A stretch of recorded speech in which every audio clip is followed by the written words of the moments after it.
Chicken ഇഷ്ടമാണോ? അപ്പൊ പൊറോട്ടയോ? ഇല്ലേ? ഡയറ്റ് കോൺഷ്യസ് ആയതുകൊണ്ടാണോ? ഭയങ്കര ഡയറ്റ് പഠിച്ചിട്ടാണോ? പൊറോട്ടയിൽ എണ്ണ ഉണ്ടെന്നൊക്കെ അമ്മ പറയുന്നോണ്ടാണോ? അത് ടേസ്റ്റ് ഇഷ്ടമല്ലാത്തോണ്ടാണോ? ഇഷ്ടമാണ്. ഇവിടെ ഒരു സൂപ്പർ കോഴിക്കോട് പൊറോട്ട പോലെ ഒന്നല്ല, ശില്പാന്റി ഉണ്ടാക്കുന്ന പൊറോട്ടയ്ക്ക് ഒരു പ്രത്യേകതരം ടേസ്റ്റ് ഉണ്ടാവും. അഫ്ഗാനി ചിക്കനും പൊറോട്ടയാണ് എന്ത് പറയുന്നത് എന്തു? ഓക്കെ. അപ്പൊ ആദ്യം തന്നെ നമ്മള് ബോൺലെസ് ചിക്കൻ എടുത്തിട്ട് നമ്മൾ അതിനൊന്ന് മാരിനേറ്റ് ചെയ്തെടുക്കണം. മാരിനേറ്റ് ചെയ്യാൻ വേണ്ടിയിട്ട് നമ്മൾ ഇച്ചിരി പെപ്പറും ഇച്ചിരി ഉപ്പും ഇത് രണ്ടും ഇട്ടിട്ട് നമ്മളൊരു ലെമൺ എടുത്ത് നമ്മളിത് സ്ക്വീസ് ചെയ്യും.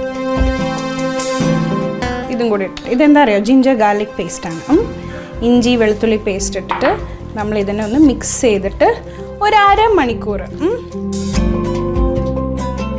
ഈ സുന്ദരിക്കുട്ടിക്ക് കുറെ ഫ്രണ്ട്സ് ഉണ്ടാവും, ഫാൻസ് ഉണ്ടാവുമല്ലോ സ്കൂളിൽ അല്ലേ? ഓന്നോ? ഫാൻസിന്റെ ശല്യം സഹിക്കാൻ പറ്റില്ലേ നൈനു? ഇല്ല, അത്രയും ശല്യാണോ? എന്ത് ചെയ്യും? ഞാനോട് കൂടെ വന്ന് ഫോട്ടോ എടുക്കാനാണോ, കൂടെ ഡാൻസ് ചെയ്യണം, വീഡിയോ എടുക്കണം എന്ന് പറഞ്ഞുകൊണ്ടാണോ? എങ്ങനെയാണ് ആ ഫാൻസിന്റെ ഒരു അപ്രോച്ച്? അവർ ഇങ്ങനെ ചോദിക്കാറുണ്ട്, എന്തുവിന്റെ മോളല്ലേ, എന്തുവിന്റെ മോളല്ലേ. ഇന്ദുവിന്റെ മോളല്ലേ പറയുമ്പോ ഇന്ദു എന്റെ അമ്മയാണെന്ന് പറയണം കേട്ടോ. അതന്നെ പറയണം. അപ്പൊ അതെ, നമുക്കിനി ഈ ചിക്കൻ നമുക്ക് കുറച്ച് നേരം അടച്ചു വെക്കാം. ഓക്കെ, അടച്ചു വെച്ചിട്ട് നമ്മള്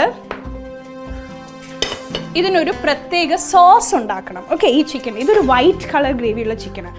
സോ ഇതിനകത്ത് നമ്മൾ സോസ് ഉണ്ടാക്കാൻ വേണ്ടിയിട്ട് സവാള ഉണ്ട്, അരിഞ്ഞു വെച്ച സവാള, പച്ചമുളക്, കസൂരി മേത്തി. കസൂരി മേത്തി എന്ന് പറയുന്നത് ഉലുവയുടെ ഇലയാണ്. ഉലുവ എന്താണെന്നറിയോ? അറിയില്ലെങ്കിലും തലയൊക്കെ ആട്ടിയൊക്കെ അല്ലേ. പിന്നെ നമ്മൾ കുറച്ച് coriander leaves and mint leaves, പുതിന ഇലയും കൂടെ മിക്സ് ചെയ്തിട്ട് അപ്പോൾ നമ്മൾ ഇതിനകത്തോട്ട് കുറച്ച് മിൽമ കേർഡ് ഇടാണ്. മിൽമ എന്ന് പറയുന്നത് കേരളം കണി കണ്ടുണരുന്ന നന്മയാണ് അല്ലേ എന്തു? അതെ, നമ്മളൊക്കെ കുട്ടിക്കാലം തൊട്ടേ അല്ലേ, നമ്മുടെ കുട്ടികൾക്കും ജനറേഷൻസോളം നമ്മൾ പാസ് ചെയ്യുന്ന ഒരു കാര്യം. കുറച്ച് തൈരിട്ടു. ഇനി അടുത്ത് നമ്മൾ ഫ്രഷ് ക്രീം ഇതിനകത്തോട്ട് ഇടാണ് ഫുള്ളി. ഇനി കാഷ്യൂ ഇഷ്ടമാണോ? ഇഷ്ടമാണ്. ഇതിനകത്ത് കുറച്ച് കാഷ്യും കൂടി ഇട്ടാൽ ഈ സോസിന് ഭയങ്കര അടിപൊളി ടേസ്റ്റും തിക്നെസ്സും കിട്ടും, നല്ല കട്ടിയായിരിക്കും. നമുക്കിനി ഇതൊന്ന് മിക്സിയിൽ അടിച്ചെടുക്കാം. ഇതിൽ ഇന്ദു നമ്മൾ വീട്ടിൽ പെട്ടെന്ന് വിചാരിക്കാണ്ട് ഗസ്റ്റൊക്കെ വരുമ്പോഴേ നമുക്ക് വെറൈറ്റിയും വേണം, എന്നാൽ പെട്ടെന്ന് ഉണ്ടാക്കാനും പറ്റണം. അതിന് പറ്റിയൊരു സംഭവമാണ് ഈ അഫ്ഗാനി ചിക്കൻ. നമ്മൾ ഈ ഹോട്ടലിൽ നിന്നൊക്കെ കഴിക്കുമ്പോൾ വിചാരിക്കും ഭയങ്കര പണി ഉണ്ടാക്കാമെന്ന്, പക്ഷേ വെറും 10 മിനിറ്റ് മതി. നമുക്കിതൊന്ന് അടിച്ചെടുക്കാം. അപ്പം നമ്മുടെ സോസ് റെഡി ആയിട്ടുണ്ട്. ശ്രദ്ധിച്ച് കേൾക്കണ്ട കേട്ടോ മോള്. ഇനി ഞാൻ ഇതൊക്കെ കഴിഞ്ഞ് ഞാൻ ചോദ്യം ചോദിക്കിയത് എങ്ങനെ ഉണ്ടാക്കിയെന്നൊന്നും കൂടി തെറ്റാതെ പറഞ്ഞോണം കേട്ടോ. പറയോ? ടെൻഷനായി. ഇനി നമ്മളെ മാരിനേറ്റ് ചെയ്ത് വെച്ച ചിക്കൻ്റെ മേലേക്ക് നമ്മളിത് ഒഴിച്ചു കൊടുക്കും. അപ്പം നമ്മൾ ഈ സോസ് ഇതിനകത്തോട്ട് ഇട്ട് നമ്മൾ സോക്ക് ചെയ്ത് വെച്ചിട്ടുണ്ട്. ഇനി നമ്മൾ എന്താ ചെയ്യേണ്ടതെന്ന് വെച്ചാൽ നമ്മൾ ഈ ചിക്കൻ ഓരോന്നെടുത്ത് ഗ്രില്ല് ചെയ്യണം.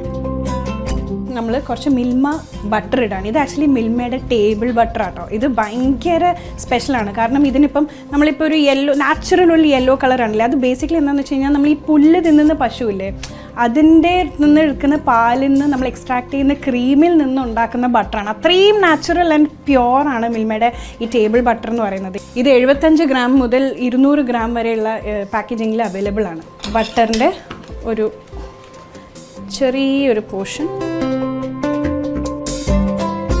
നമ്മൾ റെസിപ്പി ഓൾമോസ്റ്റ് തീർന്നു. ഇനി ഒന്നുമില്ല, ഒരു പ്രോസസ്സ് ബാക്കി. ഇനി ആകെ നമ്മൾ ഇതിനകത്തുനിന്ന് ചിക്കൻ എടുത്ത് ഇട്ടാൽ മതി. അപ്പോൾ ഓരോ ചിക്കൻ എടുത്തിട്ട് നമ്മൾ ഗ്രില്ല് ചെയ്തെടുക്കും. ബോൺലെസ് ആയതുകൊണ്ട് പെട്ടെന്ന് തന്നെ കുക്കാവും.